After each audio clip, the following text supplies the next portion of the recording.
bénisse encore, vous êtes avec l'apôtre Emeraude Moussafiri de Kinshasa, Congo.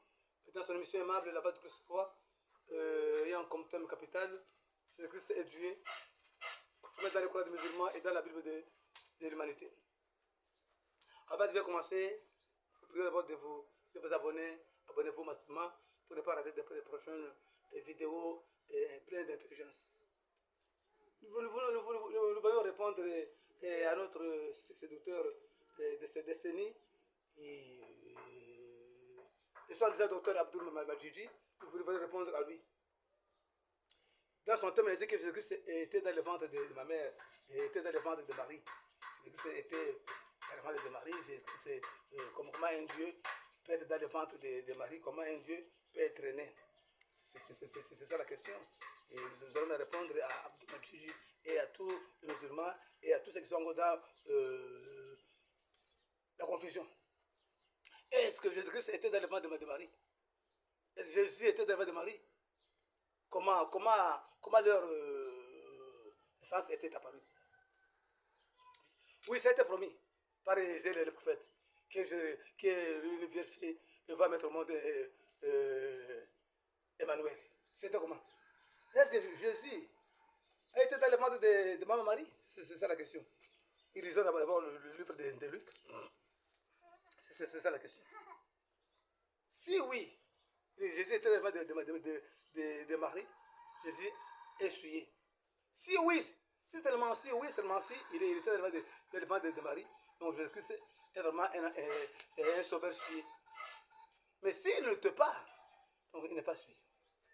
Oui, Luc 1, 26. Luc 1, 26.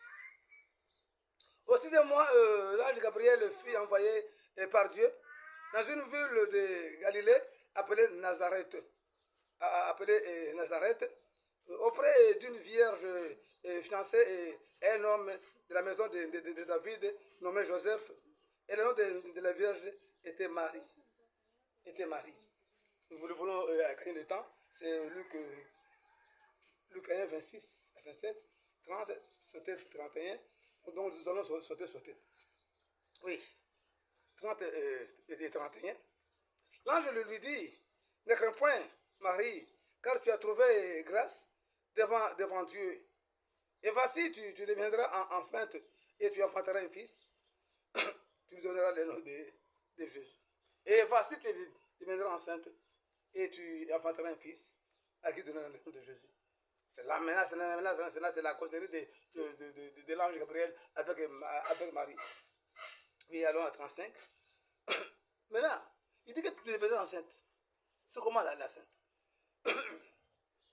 Comment elle était maintenant grosse? L'enfant Jésus était dans le ventre de ma Marie, ou bien l'enfant Jésus était où? Si l'enfant Jésus était dans le ventre de maman Marie, donc l'enfant Jésus est essuyé.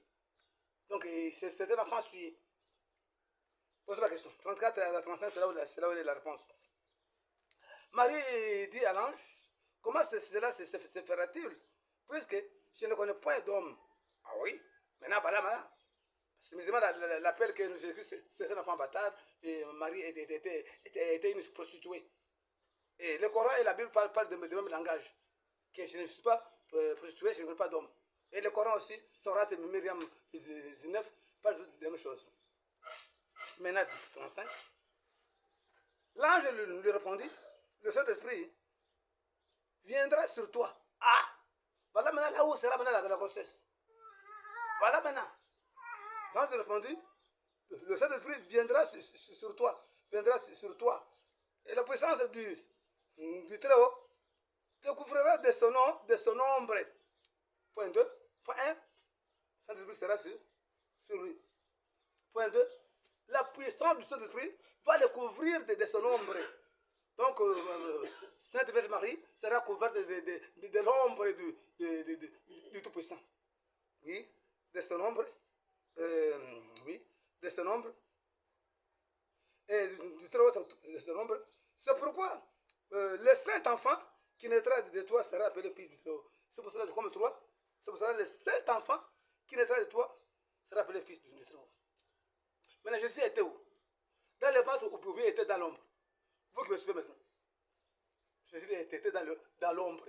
Marie était couverte de l'ombre de puissant. Et puis il dit que c'est pourquoi le saint enfant qui est de toi, ça sera appelé fils du Très-Haut. Le saint enfant. Parce que l'enfant n'était pas dans le ventre. S'il était dans le ventre de Jésus, il n'allait pas être saint. Il n'allait pas être saint. Il allait être essuyé. Vous voyez maintenant? Posez-moi la question maintenant. Job. Posez-moi la question maintenant à Job. Est-ce que si Jésus était dans le ventre de Marie, quel allait être son point? Job nous dit, Job 14 nous dit, comment d'un être essuyé sortira un homme pur? Il n'en est point sorti aucun. Comment d'un être essuyé sortira un être pur? Il n'en est sorti aucun. Bon, la femme est essuyée. Marie a été essuyée, avec des sangs essuyés. Sa mère et son père se sont accouplés pour mettre au monde Marie. C'est déjà essuyé. Et comment si seulement si Jésus était dans le ventre de Marie, il doit être appelé le saint enfant. Comme il était appelé le saint enfant qui naîtrait de toi, c'est appelé fils du Très-Haut. Il est saint parce qu'il n'a pas été dans le ventre. Alléluia. Alléluia. C'est parce qu'il n'a pas été dans le ventre. Abdoul, c'est un cours que c'est un enseignement supérieur que je vous enseigne, y compris tous les musulmans, vous qui me suivez, les DDR, tous les petits serpents là, qui séduisent les gens. Écoutez maintenant. Si Jésus était dans le ventre de Marie, elle allait être essuyée. Il dit qu'il n'en est sorti aucun. Donc, tous ceux qui sont sortis du ventre d'une femme sont essuyés. Comment d'un être essuyé sortira-t-il un homme pur? Il n'en est sorti aucun. D'un homme essuyé, d'un être essuyé, tous ceux qui vont sortir de lui seront tous essuyés. Comme toutes les femmes sont essuyées. Quoi qu'elle ait pris beaucoup, quoi qu'elle est jeune, quoi qu'elle fait quoi, elle est essuyée, et son sang est essuyé. Et ce qui va sortir de son ventre sera essuyé. Mais comme lui, c'était l'homme du Tout-Puissant qui a couvert Marie, et l'enfant qui est sorti de là, il était préparé le saint. Le saint n'était pas là. C'est même le Sorat Myriam. Il dit que non. On a vu Marie passer. Mais elle est retournée avec un bébé. Il dit, mais Marie, tu as fait une chose monstrueuse, Marie. Tu as fait une chose monstrueuse. Pour nous, les chrétiens nous disons que Marie a fait une naissance miraculeuse. Elle était vierge avant qu'elle naisse, qu'elle mette au monde. Et elle est restée vierge après qu'elle mette au monde. C'est miraculeuse. Nul n'a coupé son ombilic. Jésus n'en avait pas de l'ombilic. Et le Coran se dit que non. En Sorat, Myriam dit que tu as fait une chose monstrueuse. On t'a vu passer ici, sans enfant, puis tu retournes avec l'enfant sous berceau. Tu es passé sans berceau, sans quoi, sans bébé, mais tu retournes avec un bébé. Et puis le bébé là qui parlait, Jésus parlait au berceau. Jésus parlait au berceau, ça c'est le Coran, Sorat Myriam. Jésus parlait au berceau. Or, Mohamed n'a jamais parlé au berceau. Mohamed, il est né d'une femme essuyée. Et lui essuyé, c'est pour ça qu'il a essuyé les gens dans sa mission apostolique. Dans sa mission prophétique, Mohamed ne faisait que tuer, égorger les gens. Et prendre les femmes. C'était un prophète amoureux, un sentimentaliste, qui laissait les veuves pleurer, qui laissait les orphelins derrière lui. Là où il passe, il faut qu'il ait des veuves, il faut qu'il ait des orphelins. Et il se partageait les femmes, lui avec ses compagnons. Mais ça c'est la Bible. D'un être essuyé, il ne peut jamais sortir un homme pur. Or, le Coran dit que je suis venu te faire un don d'un fils pur. Sourate Myriam 19. Un don d'un fils pur. Le Coran reconnaît que Jésus-Christ est pur. Alors, si ce qui est pur sort du ventre d'une femme, vous musulmans, vous qui s'opposez à Jésus-Christ, ton Coran là, il dit quoi? On vient de faire de Marie un don d'un fils pur. Sourate Myriam 19. Ce qui est pur peut sortir de la femme? Non, c'est ce que dit la Bible. Or, le Coran reconnaît la Bible, reconnaît l'Évangile, reconnaît le Torah, reconnaît les prophètes. Comment vous ignorez ça? Mais vous connaissez, parce que vous êtes payé pour perdre les gens. Et Montons encore. Nous sommes toujours dans le cadre de Mugunduro, coranique et biblique. Nous voulons faire le Mugunduro pour que les gens qui étaient séduits, détruits, égarés dans le Coran puissent revenir à notre Seigneur, roi de roi Jésus-Christ. C'est ça ma mission, il a fait de moi sa bouche ouverte pour que je puisse parler et que les gens et que les musulmans qui sont égarés là-bas et dans le Coran puissent se ressaisir que non. Donc, il s'appelle Mariam. N'était pas de Marie, n'était pas. Vous voyez le Coran? Oui, le Coran dit que non. C'est un fils pur. Or, dans le ventre de la femme, il n'y a rien de pur qui peut sortir, rien que de suer. Ah, mais c'est que l'apôtre nous parle, c'est une vérité. Musulmans, je suis aussi là pour la vérité. C'est pour ça qu'il faut vous abonner, de loin de près. Les athées et tout autre.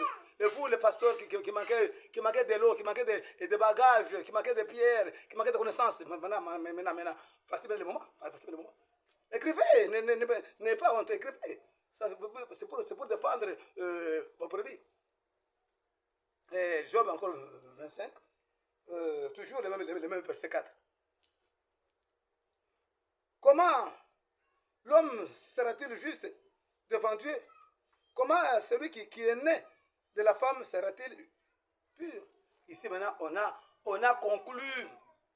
Comment celui qui est né de la femme peut-il être juste? Peut être pur? Comment? Ici, c'est la Bible. Hein? Comment celui qui est né de la femme serait-il pur? Or, le Coran dit, que dit le Coran? Sourate Myriam 19. Je suis venu vous faire un don d'un fils pur. C'est-à-dire que Jésus n'était pas né, il n'est pas sorti dans la voie basse. Hein? Il n'était pas dans le ventre de Marie, dans sa matrice. De deux, il n'est pas sorti dans la voie basse. Et de trois, il est pur, comme déclare le Coran. Votre Coran, parce que vous oubliez votre Coran. Vous laissez votre Coran, là vous avez des ambiguïtés, des confusions osseuses. Pour maintenant s'attaquer à la Bible, que vous ne comprendrez rien. Le Coran que vous-même vous avez façonné, vous ne le comprenez pas. Maintenant, vous voulez maintenant s'attaquer à ce qui est inspiré. Il faut qu'à nous qui sommes inspirés, de vous révéler. Alors humiliez-vous. Humiliez-vous. La porte commence maintenant à vous révéler. Que Jésus-Christ n'était pas dans le ventre de ma mère. Il n'était pas dans le ventre de maman Marie. Marie était vierge avant l'accouchement. Elle est restée vierge après l'accouchement. Et de deux, Jésus n'était pas dans le ventre de Marie. Et de trois, il n'est pas sorti par la voie basse. Il n'est pas sorti. Ça, c'est le Coran et la Bible. C'est Marie s'unissent pour sauver les gens. Le Coran dit que je suis venu faire un don d'un fils pur à toi, Marie. Et que dit la Bible par la part de Job? Et comment celui qui est né de la femme serait-il pur? Comment celui qui est né de la femme serait-il pur? Nous savons que comme l'ange Gabriel disait à Marie, que je viens te faire un don de fils, c'est-à-dire que Jésus est pur, il n'est pas sorti de la voie basse. La femme ne l'a pas mis au monde. C'est pour ça même Jésus, quand vous lisez même la Bible ici, il n'a pas appelé Marie maman. C'est toujours femme. Toujours femme. Jésus était à l'ombre du Tout-Puissant qui a couvert Marie. Quand on voyait Marie avec le ventre bombé, c'est dans l'ombre. C'est pour ça que les musulmans disent que non, tu es passé ici avec la grossesse, mais tu retournes encore ici avec l'enfant. Pas même une minute. L'enfant sous le berceau. Et déjà l'enfant parle. Mais dans la Bible, on ne dit pas que l'enfant parlait. Mais dans le Coran, on dit que la femme parlait. L'enfant parlait. Abdul Majid, nous vous appelons à se repentir. J'attends séduire les gens avec vos petits serpents. Et venu de vous repentir. Si tu ne te repens pas, c'est que tu as une mission. Et ta mission, tu es un apostat. La fin d'un apostat, c'est la fin, c'est l'enfer. Pas votre enfer de Myriam 19, 68 à 72, non. Là où vous serez dans le feu, dans l'enfer, et puis on va maintenant trier les justes. Pas cet enfer-là. Nous, notre enfer, quand on entre une fois pour toutes, on ne peut plus se sortir. C'est une fois pour toutes. Quand tu entres là-bas, c'est fini.